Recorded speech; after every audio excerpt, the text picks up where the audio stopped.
I hope you're having a great day. A lot of people are sending me the message that Concord is being taken offline and everyone is going to get a refund. I guess it's not a lot of financial losses because they only have to refund the journalists and their 2 view subscribers. Actually, no, like 2 is still a high number. It's probably 1, right? Because like you can't get all of your audience to be interested in the product. So yeah, they're going to get maybe like 1,000 people refunded or something. Because again, like you have to actually demand the refund. What would be funny though, if everyone started playing now, like that would be trolling. If I could actually puppeteer people the same way that the Kotaku journalists are suggesting that content creators on YouTube can, right? Like we can control the masses. Like you have on one hand Sony and their multi-billion-dollar propaganda PR machine. But they fail in comparison. They pale in comparison to me that I'm sitting here at a little desk with 100 subscribers tuning in live and a microphone, and I'm just like giving you my take. And I tell you guys, do not buy Concord. And all of a sudden, bad reviews are coming. No one buys the game. This is like complete failure, and I'm to blame. But of course, if I could actually control people, if I did have the power to control the masses, I would encourage everyone now to go buy and play Concord because you're going to get a refund anyway. So, like, now, of course, I would be subjecting you to torture because, as I mentioned before, Concord should be classified by the United Nations as torture. Like, if you have prisoners in Guantanamo Bay and you're telling them, look, we can either waterboard you or make you play Concord for 30 minutes, I would actually have to stop and think and weigh the options because they're both terrifying. So yeah, like I would actually have to subject people to playing it. But it would be still hilarious. I gotta say, this is one of the worst games from a AAA company that has ever been made, to my knowledge. So basically, like, the game is out there, but they're now giving refunds. Like, I think it will actually end up as being one of the worst video games made in history. I'm not even exaggerating. The one that currently holds the title is E.T. Extraterrestrial. It was a game made for the Amiga, I believe. And people didn't buy it. And one of the originals, you can actually get a decent price on it on eBay. I don't think you can do the same with Concord, though. Are we back, chat? Because I still see people pressing F, paying respects. Did Brazil get me? Right. E.T. did sell more than Concord. I will tell you something very bizarre about Concord. I don't know who discovered it. It's a fellow content creator, but it was going around on Twitter, and it's very interesting. So, apparently there's an achievement that you get in Concord the first time you kill another player. And obviously, like, no one can play the game without getting that achievement. Like, it's one of the very first things that you do.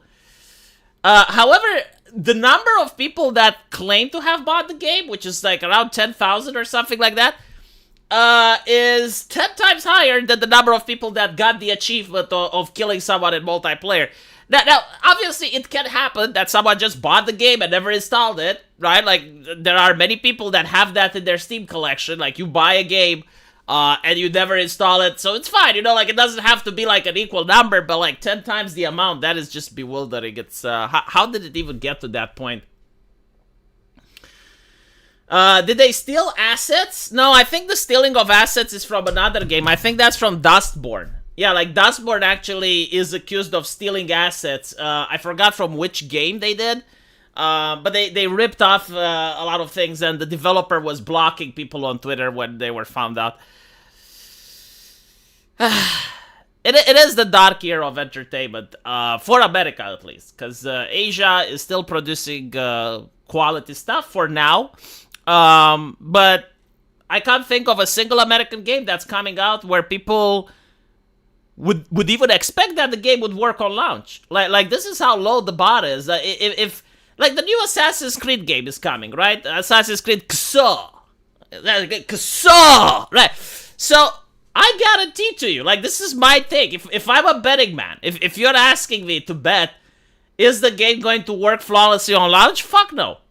Fuck no. I would be surprised if the people that spent the $129 extra or whatever, I would be surprised if they actually get to benefit from those early access days. Because, like, if you are dumb enough to spend, like, $129 on the game, you get to play the game, like, 2 days early or some shit. And in many cases, either the game is broken, like the last one that came out, not Concord. Fuck, I forgot the name. Oh, Outlaws. Yeah, like Star Wars Outlaws. The problem with that, it was that the game would not allow you to use the saves in the main playthrough. So, like, they used the day one patch to fix some game-breaking bugs. And they told you, it's like, look, if you bought the edition early and you are dumb enough to beta test it for us, you gotta start all over because, like, the original saves, yeah, you can't use them. So you need to start the game again. And people expect that. Like, no one is outraged by it. No one is shocked. I mean, sure, you know, people mock it and laugh, but, like, it's a Western game. I mean, this is the hallmark. This is what, right? Hey, Alexander, long time no see. We have the waifu game I am releasing. Maybe I shouldn't jinx it. Like, maybe I only need a day one patch. By the way, do you know what I noticed? And this was something that a fellow friend of mine told me on a Discord channel. And it blew open my mind when I heard it. It's like, it's about this game like Dustborn and many other lefty games that they're making. And they're all anti-capitalist games, right? Like, the message is that capitalism is bad. These are, like, some of the most lefty games that are made. I think, like, even Suicide Squad, to an extent, was like that. But usually, Life is Strange, Dustborn, right? Like, you have these games that are telling you the message that capitalism is bad. But it's always, like, a safe, edgy anti-capitalism thing, right? Did you notice that? Did you notice it? It's like a safe edge. Like, you never actually go against the bankers. You never actually go against, it's never a banker that's the villain. You never go against, like, a corporate CEO or anything like that to dismantle this capitalism. Like even in leftist porn, even in their, like, own ideologies that they get to create a story about capitalism bad, you never actually go against the banks. You never actually, like, talk about the corruption between the politicians and the bankers, eh? Like, what ends up happening is that they will create the bad guy. And the bad guy is usually, like, a Handsome Jack type figure, a Mr. House type figure. And the idea is that if you kill these people, if you kill Handsome Jack, or if you kill Mr. House, right, in the video game, then the world heals. And everything goes back to the way it should be. It's the same thing with Outer Worlds. Like, I haven't finished Outer Worlds, but it's like the same concept, right? You don't go against the banks. Like, the corporation are this ambiguous thing, like this ambiguous blob, and they're evil. And it's so interesting. Now there is a game where you actually do go against the bankers. It's very interesting. Do you guys know which game it is? It's The Witcher 1. So in the first Witcher, or was it the second? No, in the first one, there was a dwarf that was trying to subvert the kingdom. And he was a banker. And part of the story in the game is that you can either work with the dwarf in order to try to subvert the kingdom, or you can turn him into the authorities, which is the base thing to do. I'm genuinely curious if they will maintain this quest line in the remake of the game. Because it's very problematic. It's very problematic. How many of you remember it, though? It's in the first Witcher. Yeah. Because it's a Polish game, right? And it's made in the time when you could actually create whatever you wanted. Because a lot of people are asking, it's like, now it's the time of the indie game. This is what people are saying. It's like, now is the time of the indie game. And you can create whatever games you want, which is true, right? Like, you start a crowdfunding, you start a Kickstarter, and you get money, and as long as you know people, and you have, like, an artist and a developer, you can actually make your own indie game, right? Like the Coffin of Ashley and Lele is made by one person. So theoretically, like, you can. However, why do people don't do that?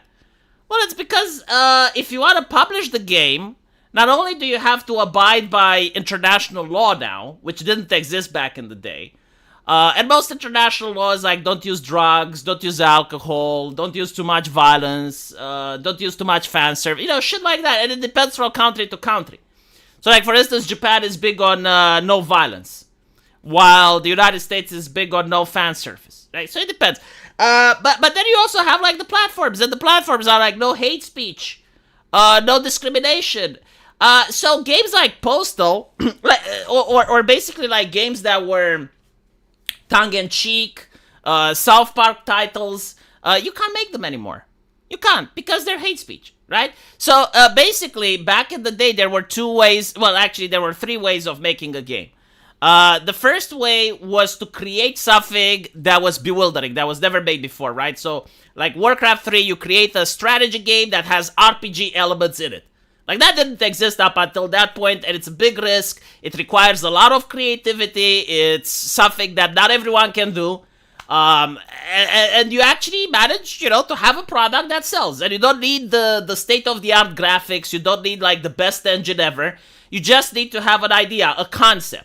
Hades, for example, right? Like, Hades had the concept. It's like, okay, well, what about a game that you die over and over, and it's top-down, and you have the abilities, and every time you go into another room, you get, right?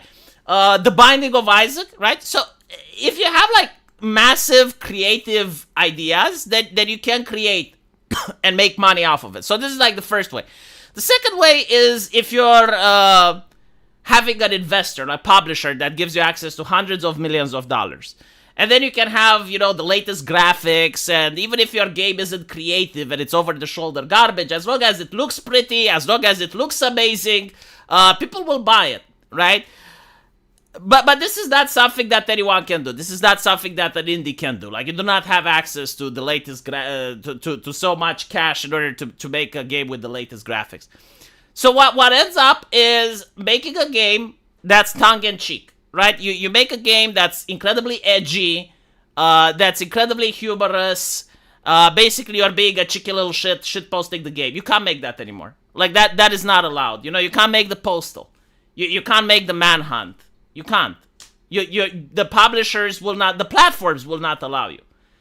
There are laws banning that. I mean, the reason these games aren't banned, so, like, the reason Postal isn't banned is because they've been grandfathered in. They existed for so long that they're allowed to continue. But if you were, like, even Postal 3 and Postal 4 are super sanitized compared to Postal 2. Judge Dredd versus the Fatties is a real comic. Get the fuck out, Chris. I don't believe you. V, be careful, since banker is a slur. Is it? I don't know. I'm talking about the Witcher. The first Witcher. It has a banker in it. Alright, so, why have I said that America is becoming like Mega City 1? Well, because it is. So, let me see if I can find it. Reddit deleted a post from Colorado. And I'm not talking like the moderators from Reddit, not the Jannies. No, like the actual Reddit admins, the owners, the fat cats at Reddit. The he who walks behind the rose, like those people.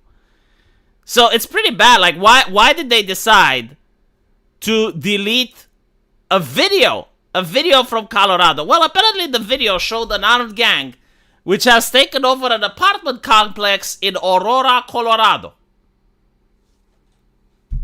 It's like, what do you mean an armed gang has taken over? Like, we're talking about the United States, yeah?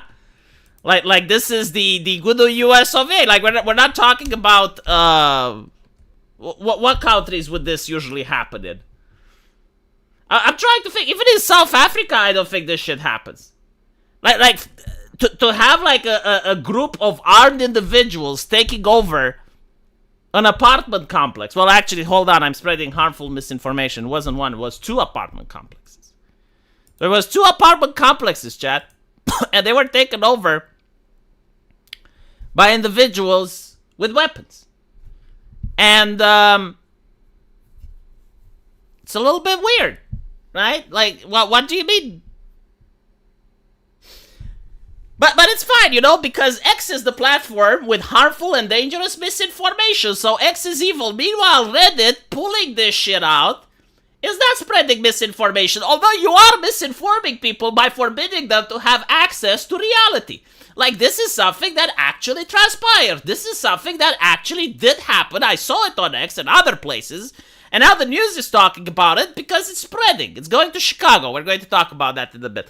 But as you can see, you have like the person which is basically showing the footage, and they're not showing editorializing or anything like that. They're like, look, this is happening, right? So they got permanently banned, and they don't really say why. And then a Reddit admin, right? This is from Reddit itself. It's like imagine like on Discord, the actual Discord owners would ban you. Like they had to get involved. Like, these people are lazy as fuck, you know, like the capitalist meme with the fat cat and the cigar. Those are those people.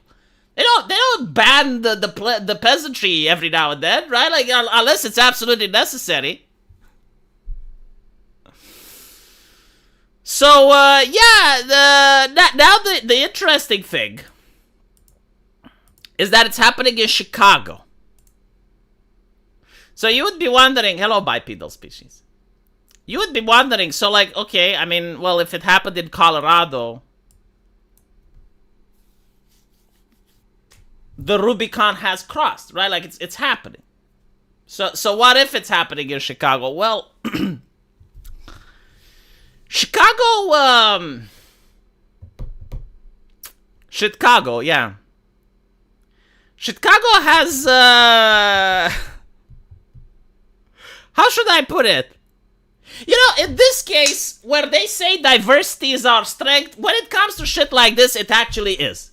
Chicago is actually protected. Like, it actually does have people that would not take kindly to such behavior happening because I think they are already doing it themselves. So, it's kind of like when you have, like, a territorial force. You know, like, humans are very territorial creatures. And there are a lot of alpha males in Chicago that are incredibly territorial, and they view it as their territory. So they do not like it when another alpha male comes in. You know what I mean? Which is why I'm saying that you may actually get the situation from Judge Dredd, Mega City 1, when you have, like, the apartment wars. The apartment buildings going up against each other. I have seen videos on Twitter with TikTokers. Oh my god, I love the name. TikTokers, yes. There was a TikToker sitting in a car, and he didn't speak Spanish, but he was asking that people translate. And he was telling, it's like, look, if you're a Venezuelan living in Chicago, and you're not involved in this, then stay neutral. That is my advice to you. Do not get involved. Stay neutral. If someone comes into your apartment with the bullshit, make sure that you kick them out, because if you don't kick them out, then we're coming. And, yeah, the block wars. That's what they called them in Judge Dredd. Yeah. And he was trying to tell to the Venezuelans that are coming, it's like, look, you need to understand, like, this is no Colorado. This is no, this is Chicago. And Chicago is kind of like, you guys have it at Venezuela. It's kind of like that. It's kind of like the same thing you have at home, we have it here, but it's under different management. So, I don't know what the government plans to do, because they try to treat it the same way that teachers deal with high school bullying. And I talked about this in a lot of other streams, about my personal lived experiences with high school bullying. And then I find out that, well, actually, it's not just my own lived experiences. It's something very common, which happened at different high schools to different people from other countries. So there is something about this teacher mentality on how to deal with the situation, which is that you have the bully, and the bully is allowed to bully. Like, usually the teacher turns a blind eye, they give a slap on the wrist, they're like, oh, you know, they're so upset that you even bring up the case to them. And it's usually because the bully is well connected. Like they have a parent that is donating to the school, or they have a parent that works at the school, or they have a parent that fucks the teacher. It doesn't really matter, but the idea is that the bully is a bully because he's allowed to be. Like the situation wouldn't even have escalated to the point if the teachers would do their fucking jobs. But because the teachers aren't doing their jobs, the bully goes around and bothers other people until, at one point, the student that is a good student, he's an A student, he never bullies anyone, never bothers anyone, but he fucking snaps. He snaps, and maybe there's like a couple of his friends that have enough with the bully shit, and they gang up and they fix the problem. And when they fix the problem, the bully goes crying to the teacher. And then the teacher comes down with a ball of bricks and rubs like all the bricks on these other students that are normally minding their own business, but they just had enough, and they're like, oh my goodness, like, you're going to bring your parents the next time at school, and I'm going to see you after class, and how could you do such a thing? It's like, I thought you were good students, and blah, blah, blah. You know? Right? It's pretty much like the same concept, except that it is applied in this situation. Like, the government does nothing, they stand back, they're like, well, I mean, they're the bullies, I mean, you know, what can you do? But, like, what happens when the bullies fight each other? Because then you have to intervene. Otherwise, it gets on TV, and if it gets on TV, it doesn't look good on cameras. I might visit San Jose, California for a few trips soon. I wonder how bad it is. Well, there's a reason it's called Cat Francisco. Dude, there was an app where someone marked every single shit on the Cat Francisco streets. It was like a Google map, and there was like a little poop emoji. A little poop emoji here and a little poop emoji there. Poop emojis everywhere. And I'm just like looking bewildered because I think like they have more poops than we have in Romania in total combined.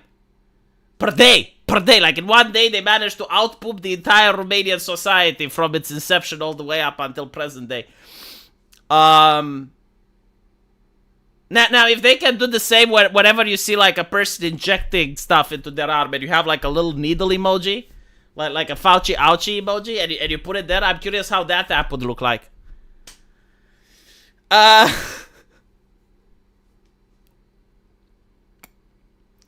For the bully to be violent, it was normal. It was his nature. He doesn't know any better. But for the quiet kid, the violent is a crime. It's terrorism. Yes, exactly. The Gulag Archipelago quote.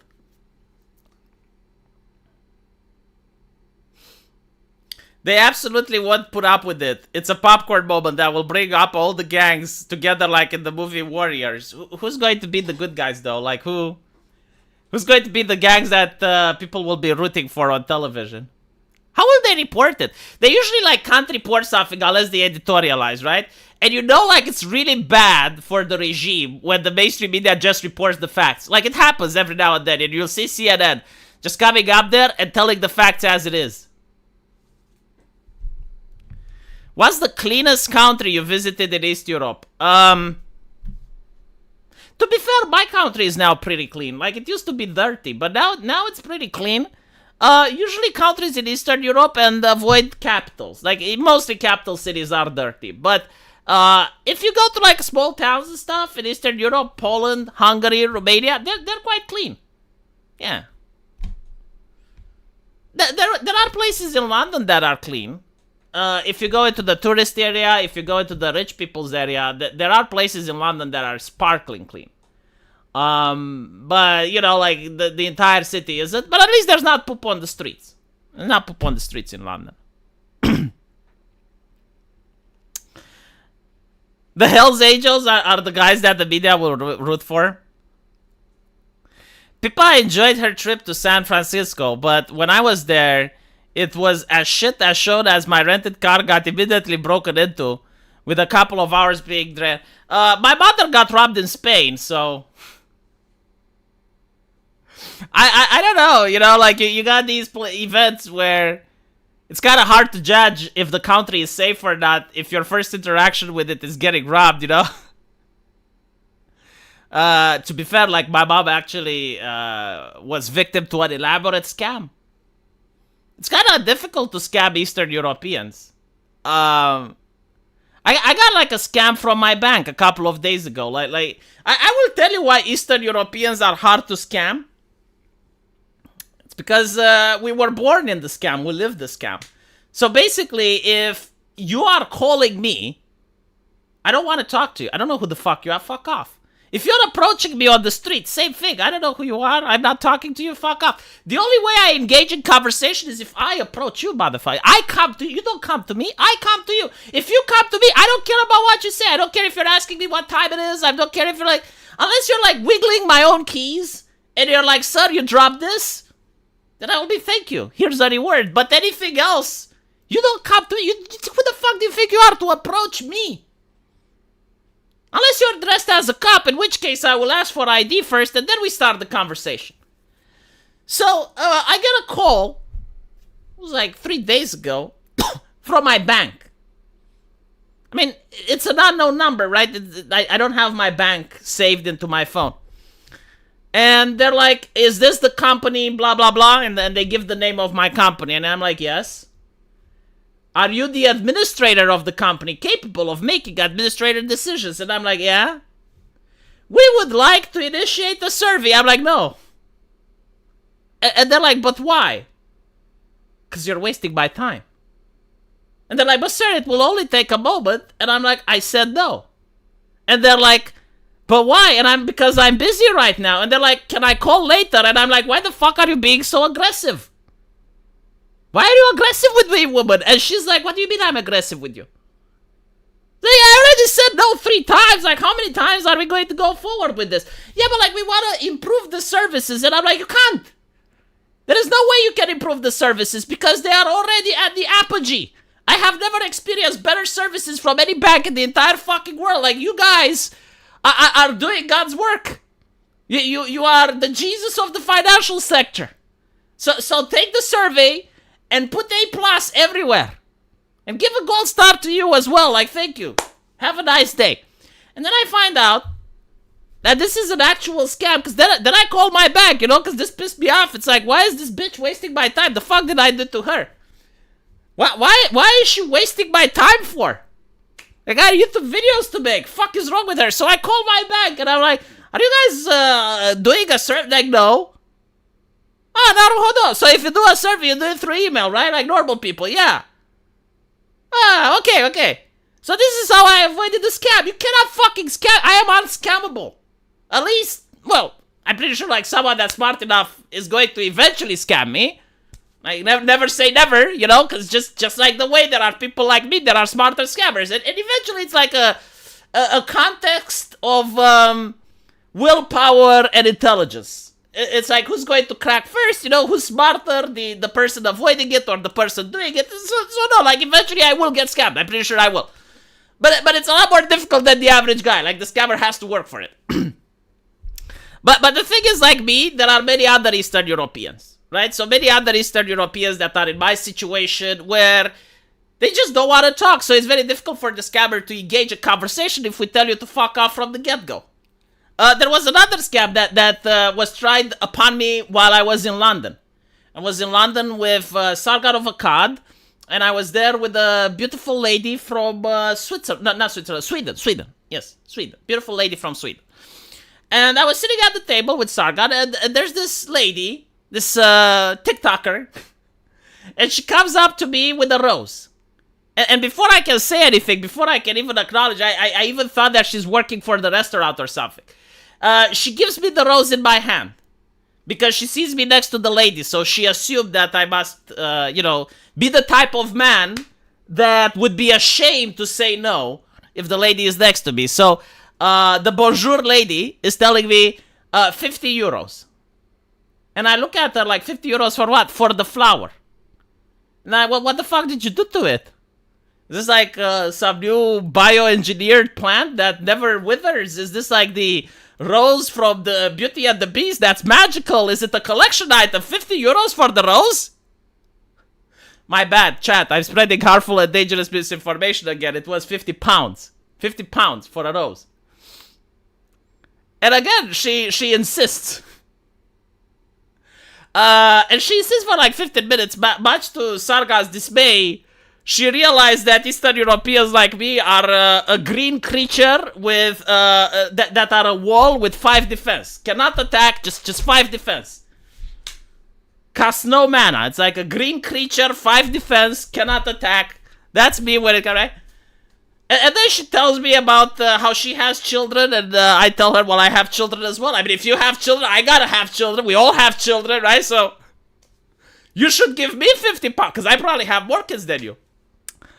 So, anyway, long story short, the reason it didn't work is because in Eastern Europe, you see, if you're with a lady, and you make bad financial decisions, like buying roses for 50 pounds, then the lady judges you. The lady is disgusted with you. She's like, what the fuck were you thinking? Why would you buy a rose for 50 pounds when you can actually buy a nice bottle of wine that we can drink together? What type of man do you think I want to live my life with? Like someone who wastes money? No. I will go to my mother and I will tell her that I will never see you again. I want to get a man that is good with his finances. Potentially a banker. So, yeah, you can, not only can you fill up your car with 50 pounds, but back then 50 pounds was before the inflation, so it was almost like 70 or 80 pounds. Like the money had more value back then. So, again, like the lady thought that she managed to find the person to rip off, and it didn't work. I'm surprised she didn't accuse me of racism, though. Like she didn't play the race card, but I was ready to counter that as well. I would be like, look, I'm from Romania. The fuck are you talking about? You're from Britain. You got more privilege than me. What did Romania ever do? Did we colonize or something? No, go away. Stop colonizing me. V, talking bad about scammers is racist. See, I'm not going to say that for 50 hours. Like, I'm sorry. I'm not going to say that for 50 hours. Not with the YouTube CEO watching and monitoring the chat. What the fuck is ours from? Is this Argentinian currency? Yeah, it's the Argentina peso. Can fucking Milei do a better job to lower your inflation? Because I noticed that for the first time in forever, due to Milei's policies, which are something that other world governments can't seem to figure out. Like he managed to discover something that no one knew. If you reduce government spending and stop printing money, inflation goes down. It's the Milei miracle. It's something that baffles economists, right? Now, I'm curious how long it will last, though.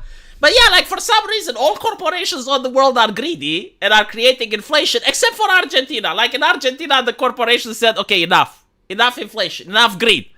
Like we're fine with the level of greed we're at. Let's not be more greedy.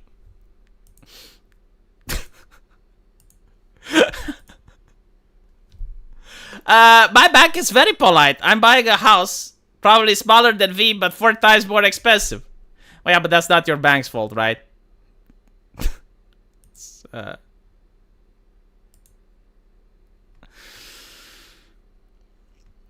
That's Airbnb's fault. Yes. Milei sent a portion of gold to the Hat Boys in London, presumably so they can leer at it. Did they actually do that? Did they send gold to London? I haven't followed the thing. It's every now and then I see Milei coming out and he's like talking about another economic miracle. It's like, yeah, we don't have inflation now. It's like, what? If I make up a brand new slur that has no context, is it still a slur? Are you making a reference on TikTokers?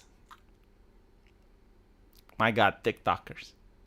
Yeah, so again, for those of you who haven't paid attention what happened yesterday, a couple of TikTokers made viral videos with allegedly how you can use a money glitch in order to get cash out of Chase Bank. And any sensible person that's not a TikToker would realize that, hold on a little bit. Like, even if I can actually cheat the ATM into giving me money, I shouldn't do it because it's robbing from a bank.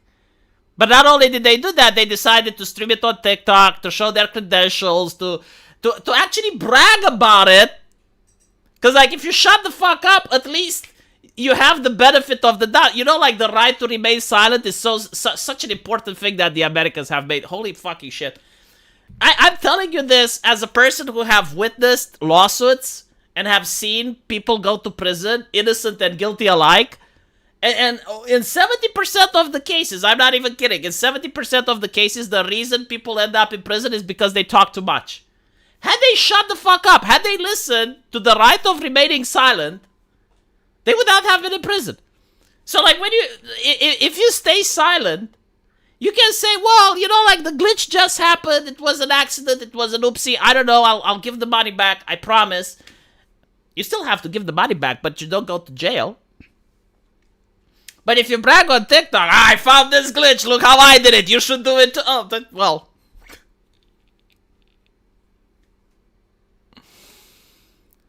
Yeah, it's literally just a check fraud. Curse you, Airbnb. No, and ironically, Airbnb is one of the reasons that the prices are off. Yeah, no, like, talking with the cops is really bad. Like, there are countries where you have to talk with the cops. Usually, but like, even if you have to talk with the cops, always make sure that, especially if you're innocent, even if you're called to pay them a visit, go with a lawyer. Go with a lawyer, especially in the United States. Like, in the United States, you guys have the adversarial political system, judicial system. Like, that's why they call it in the US. We call it the adversarial judicial system. In Europe is the inquisitorial judicial system. So the difference between an inquisitorial and an adversarial is that in an inquisitorial, the judge actually tries to get to the bottom of things, right? So, like, the prosecutor can't just bring anything to the judge. Even if the prosecutor brings a confession, even if, like, they're you know, thinking they have a solid case, the judge can also ask for additional evidence. They can ask for additional stuff, right? It's inquisitorial in nature. The American system is adversarial, which means that the judge is there as a referee, and you have the prosecutors and the defendant, and they have to convince the jury of whether a crime happened or not. Now, the police, where do they fit in all this? Well, the police fits in the part that they view themselves as being on the side of the prosecution, right? So, like, they are adversarial in the sense that in order for them to be successful, they have to get cases. Of course, it depends from police officer to police officer, and not all cops are the same. But like, you do have, like, the overwhelming mentality, the overwhelming ideology, which dominates the police. And this is something they learn from the police academy. It's something that, even if you're, like, a person that is a nice individual, but, like, when you're working with your colleagues who are already into the ideology, you're going to change your mind, so on and so forth. So all in all, the police officers are usually adversarial. And what they want to do is to get a confession out of you, right? Like, they want you to incriminate yourself with something. Which is why the right to remain silent exists in the American Constitution, which is why there is absolutely no fucking reason why you should ever, under any circumstance, talk with the cops without a lawyer present. Because, like, a lot of cases are simply because people talk and they incriminate themselves. Usually with crimes they don't even know exist. So yeah, like the thing with the TikTokers and the Chase Bank, right? And they're going around and it's like, oh, look, I committed the check fraud. This is my account. This is me doing it. This is... Yeah.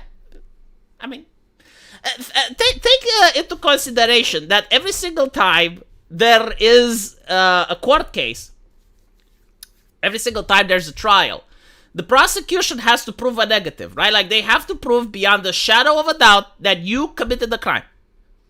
And if you don't talk, if you exercise your right to remain silent, it makes their work incredibly difficult. Right? Like all you have to do, like, when you go into the court, you're innocent until proven guilty. And it's only when you open your mouth that thing evaporates. Unless, of course, you committed something that there's evidence for it and, like, you can't deny it, right? If that's the case, fine. But, like, if it's something else and you're just, like, being accused, just get a lawyer. Don't talk with yourself. The inquisitorial system assumes you're guilty. No. The inquisitorial system, at least what we call today, they still assume innocent until proven guilty. Like in Romania, you are assumed innocent until proven guilty. Inquisitorial is not like the definition of the Inquisition. It's not the Spanish Inquisition. No, it simply means that the judge has a more active role in solving the case. Now, there are other things that we have that America don't. So, for instance, when I was at law school, you had, if you're a witness, if you're summoned as a witness, you're forced by law to speak, right? So, like, the right to remain silent only applies to the defendant, or to the suspect, or to the convicted. It does not apply to witnesses. Like, if you're a witness in Romania, you have to collaborate with the cops, and you have to say everything you know about it, and you must make sure that you don't lie, because otherwise it's a criminal offense. So, like, this can happen if you're in a traffic accident. So you're in a traffic accident, and you don't commit the accident, you're not involved, but the cops ask you to speak. And you can choose not to for various reasons. You can say, well, I feel intimidated, I don't want to get into any trouble, I don't want to make enemies, I don't want to go to the courthouse, I don't feel right. So the cops can actually force you, and they'll be like, if you don't speak, you're going to have a criminal record. And they can actually give you a citation. It's like, yeah, no, you need to come to the station, and you need to say that you committed such and such. So you need to come to the station, and we're going to charge you. We're going to convict you with the criminal record. So a lot of people, like, you know, if you're a witness, you gotta snitch, basically. Otherwise, it's a crime. But what they used to do, and I think they changed the criminal code, and they're not doing it now, is they would call you as a witness. So, like the Tate's case, right? Like, they could call one of the Tate brothers as a witness and force him to say everything he knows about his brother. So, if he doesn't say, then it's false testimony, right? According to Romanian law. It's like, well, you knew about it, you didn't say everything. And after he finishes saying, then they change the designation from witness into suspect. So, like, theoretically, he shouldn't be able to incriminate himself. Well, actually, never mind. Like, he can, as a witness, he doesn't have to rat on his brother. But you get the gist of it, right? Like, they would call someone, they would designate him as a witness, they would force him to say everything he knows, therefore bypassing the right to remain silent, because then they would change the designation from witness into suspect, and everything he said would still be written down. I think they actually removed that loophole. Now the judge actually takes into account if the prosecutor does this little dance. Which type of court system is in Brazil? I generally don't fucking know, but it seems to be the court of secrets. It's like, we want you to ban in secret these people. The court of secrets.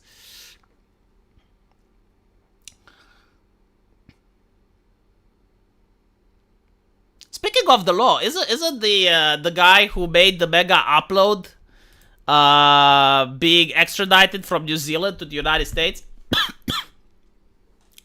So, from my knowledge, mega upload used to be like one of the most used things on the internet back in the day. It was kind of having as many users as Disney Plus, and a lot of companies didn't appreciate the fact that their intellectual property was being deployed and uploaded between people. So now the creator of Mega Upload is being extradited from New Zealand to US. Did you guys know about that? That's interesting. The only thing I knew about the creator, because I haven't followed about it, it was in the papers yesterday, but the only thing that I know about the creator is that he paid the Lizard Squad.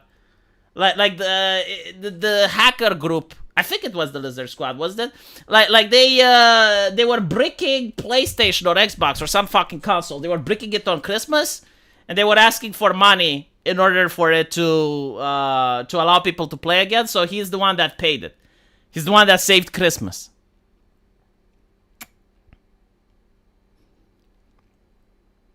The only thing I remember about Mega Upload is about being ass.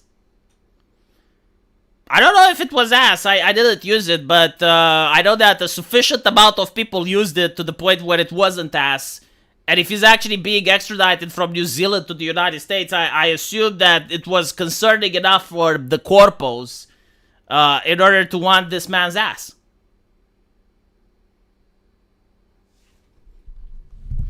Let's see. Mega Upload extradite. Yeah, Kim.com. You know, I keep hearing the name Kim.com, and I was thinking it's a website, but no, like, his name is Kim.com. Like, okay. So this gentleman, oops. This gentleman, Kim.com, to be extradited to US after losing 12 years legal fight. Mega Upload was once a hugely popular file-sharing website. Now its founder will be extradited to the US on charges of copyright infringement, money laundering, and racketeering. So what we're seeing is that people who create the program, people who create the software, are being forced responsible for what goes on that particular website, right? So this is where I say that phone on a string, which is this, right? If you create one of these, you are responsible because you do not allow the government to moderate it. Like, there's no AI system here, there's no moderation. Like, someone can actually do body laundering, hate speech, all sorts of nefarious shit. And everything that happens, you should be held responsible. To be honest, I'm actually surprised they're not going after encryption programs. So, the reason I'm saying this is that the EU actually tried for a while to end any type of encryption. But it didn't work, so that means that they'll probably try again. But, like, okay, who uses encryption? Well, businesses use encryption, right? Like, if you have NDAs and stuff, like, you want to secure your important information with encryption, banks use encryption, but also criminals use encryption, right? Like, I mean, sure, why not? So basically the government is like, well, yeah, but, like, we need to see what criminals are talking, right? Like, if we confiscate a computer, we do not want that there's a file somewhere that we can't access. So if you do not give the keys, then you should be held liable for whatever is there.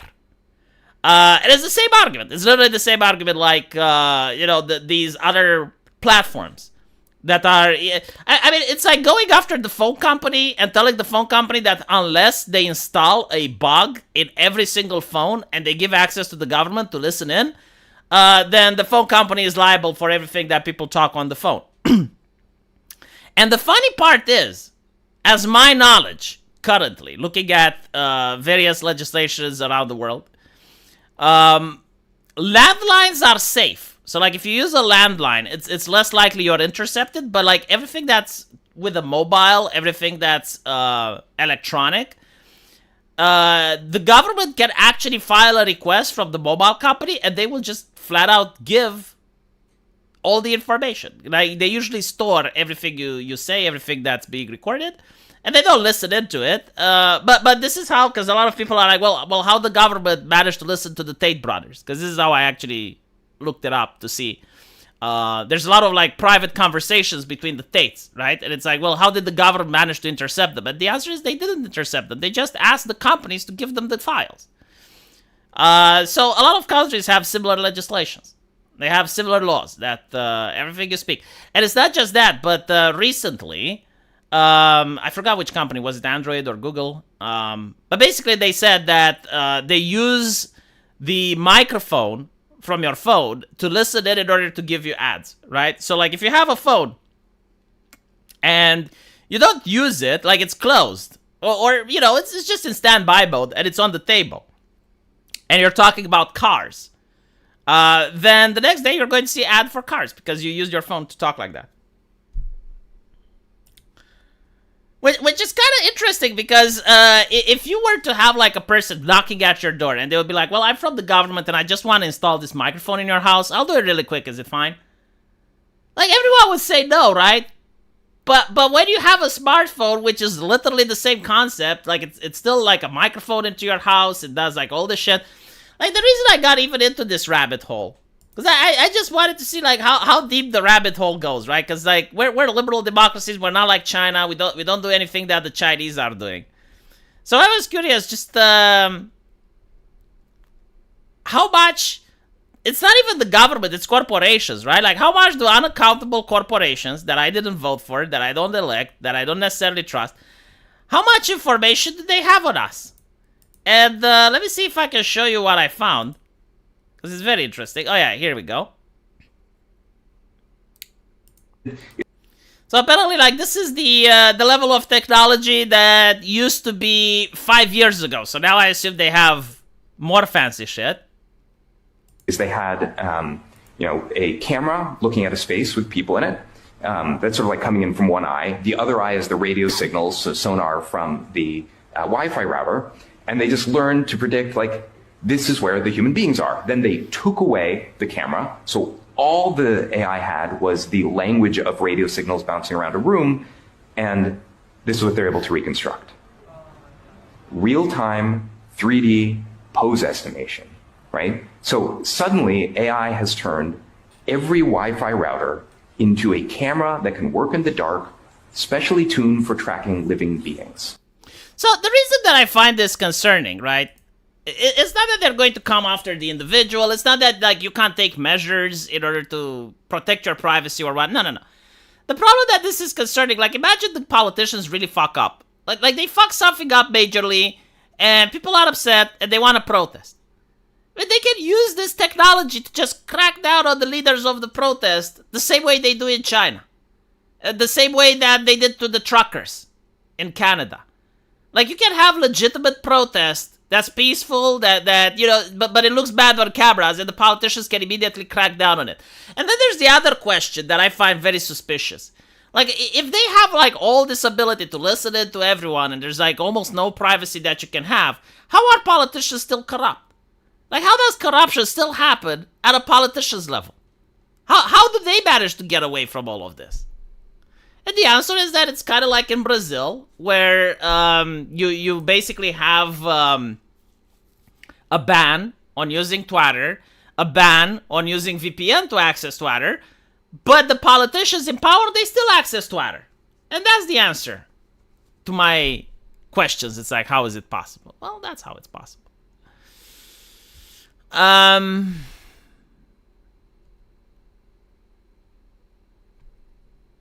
Look at the super chats.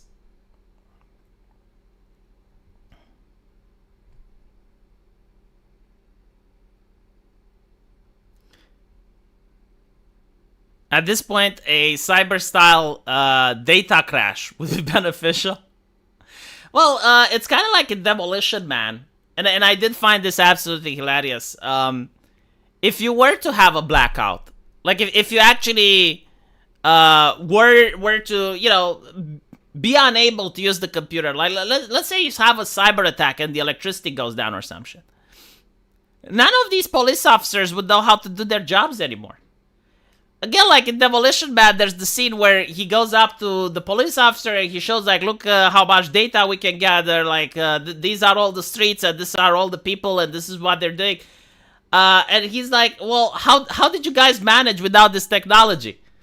And the main character goes like, we worked for a living without any of this fascist shit. It goes deeper than that. I was streaming a few days ago and I was gushing about the anime Beck and Boom YouTube suggestion brought me a lot of Beck videos. Oh, I mean, that's obvious. No, like anything that you click, I mean, there are people now that are using 3 types of accounts. And honestly, I should start as well. So, like, they're using 3 accounts for browsing purposes, right? Like, you use a lot of content creators do this. They have an account where they only browse politics. That's the work account, right? So, like, you log on to that account and you get, like, only political news. And then they have another account where they only browse music. And then they have another account where they browse their hobbies, video games and shit. So, basically, you get, like, different feeds depending on your browsing habits. Now, everyone knows this, but what's funny is that Elon Musk has to mention it to leftists. It's like, look, the way Twitter works is that if you share something with your friends, we consider that you really enjoy that content.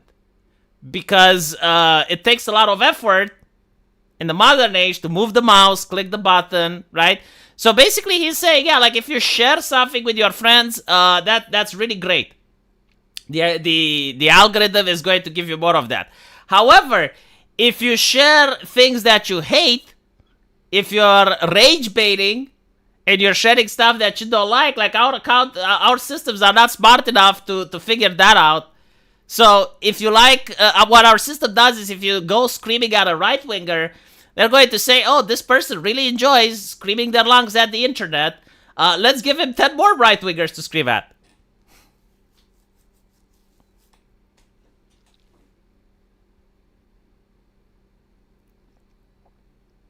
I don't have a job, so I do not have to care what my YouTube history looks like. I don't think they care even if you're at a job, unless you're like... I mean, there's not even that nasty stuff on YouTube that you can possibly watch that would scare an employer. Unless you're like working for a very woke company and they find out that you're listening to Asmongold or some shit.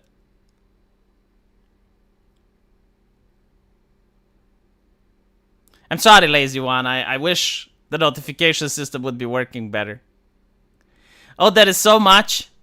Well, I guess I'm not trying to find the content. That's a problem. I'm really innocent in my browsing habits. I'm not going to lie. Like, all I do all day is I'm looking at the political stuff so that I can make videos. And then I log on to my gaming account so that I can talk about my lack of entertainment channel. And then I just listen to music. That is my life. That is what I browse. I'm actually a very boring individual.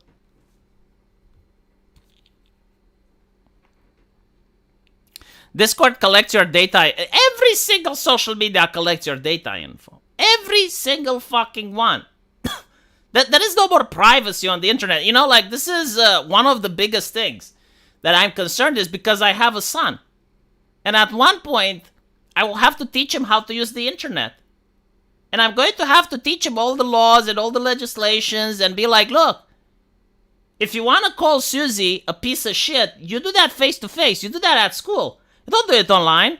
You do it online, that can be hate speech, that can be misogyny, that can get you banned from the platform, and then you can't make a new account for the rest of your life. It's like, son, listen, you want to insult someone, you do it face to face. And it's true. Like, when you think about it, it's true. If you call Susie a piece of shit on the internet, it's forever.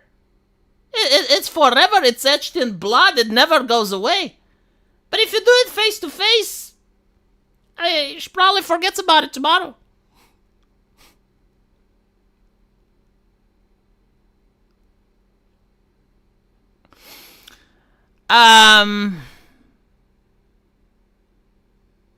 These porn sites are good. These ones will install viruses. You're laughing, but there is a problem, at least when I was at law school,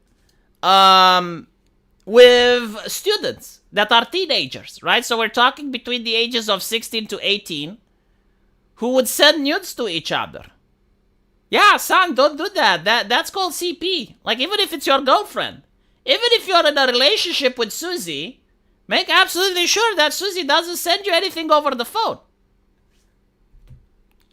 Yeah. You can go to prison. You can go to prison. Make absolutely sure that you don't use the phones for that.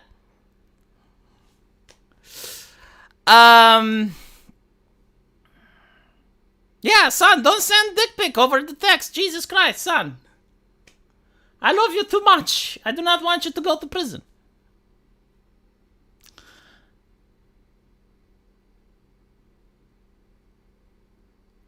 It depends on the laws from country to country, by the way. But there are many things that, you know, like when we grew up with the internet, it was different, and the common sense was coming slowly. Like, you kind of got the vibe, what's allowed and what isn't. Because when you started using the internet, you could say the bridge incident wasn't the problem. Like, everyone had their own PewDiePie moment on it. And we called it gamer words, right?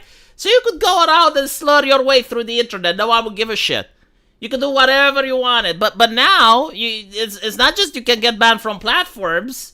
If you use technology in a bad way, you can end up in prison. So, like, if you have a kid, if you have a son, make sure that you actually instruct them on how to properly use the computer. Because these are lessons that your mom and dad didn't give to you. Because when they were young, they didn't have this shit.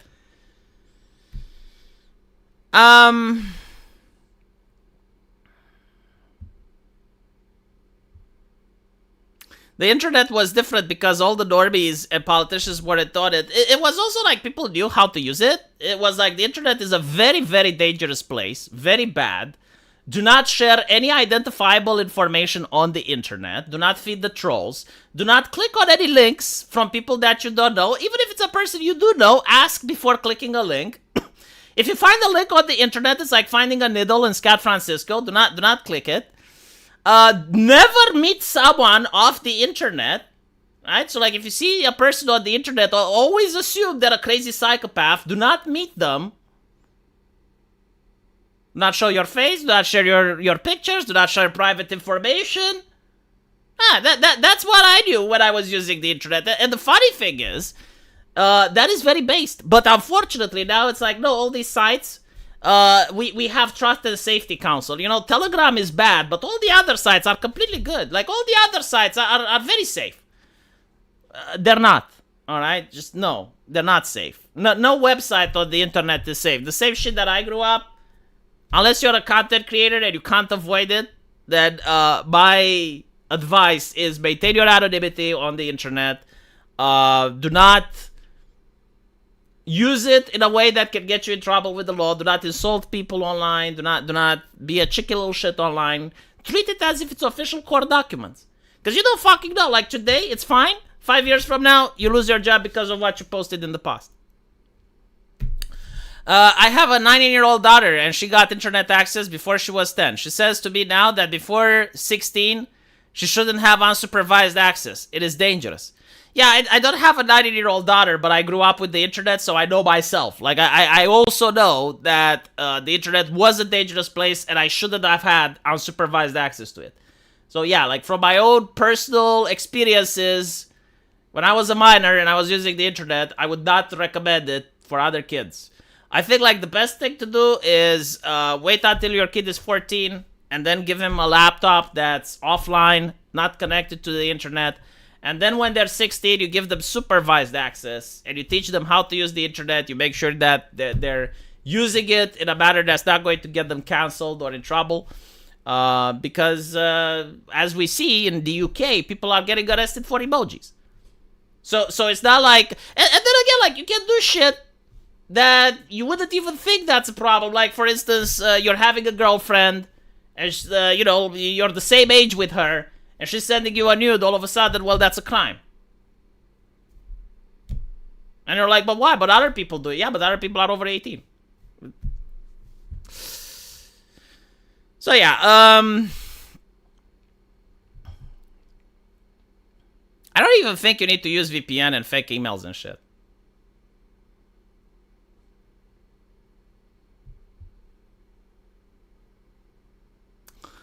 I just think you need to use common sense. Just don't behave in a way that is going to get you canceled. And don't, like, usually try to avoid doing anything that's like a cheeky little shit behavior on websites where you show your real face, like Facebook and stuff. Because that one can actually get you in trouble with not just the law, but with companies and places you work and so on and so forth.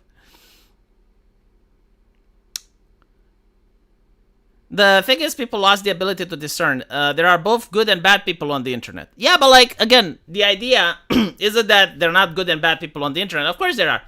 But if you assume they're all bad, it's for your own benefit, right?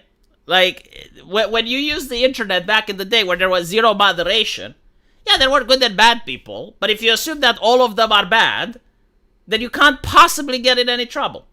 If you assume that all websites, all the links that you're getting have a virus, and you don't click on any, unless you verify that, okay, well, who's giving me this link? Do I know the person? Yes, I know the person. I'll ask the person, hey, you gave me a link, should I click it? Because a lot of times there were, like, malware that you would get, like, a person would get it, they would click on it, and it would send it to all their friends, right? So you would just get it from that person, and that person was hacked, and it looked like it's coming from a friend or a relative, but it was not.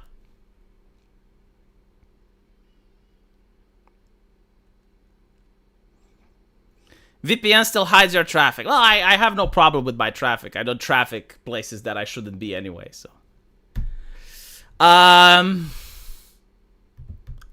flood their servers with useless shit. Although, now that I'm thinking about it, like, someone that looks at my traffic would find it so erratic. Because, as I mentioned, it's like politics in the morning. There's, like, some of the most batshit crazy articles that you can find. In the middle of the day, they would find anime shit, video games, comic books, like TV shows, like all the entertainment imaginable. Again, like, completely random. Usually stuff about Disney. And then at night, just music. It's like YouTube music videos.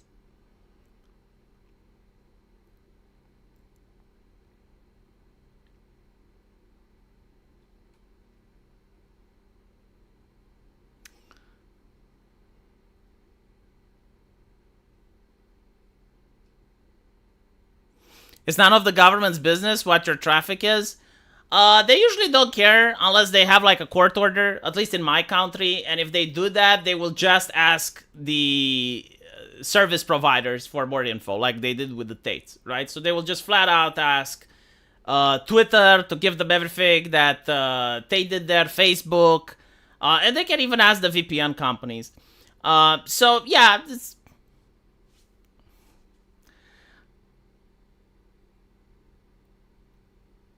anyway, it's been an hour, so hopefully you guys were entertained. I'm going to upload the videos on my other channels now, and I'll see you guys there.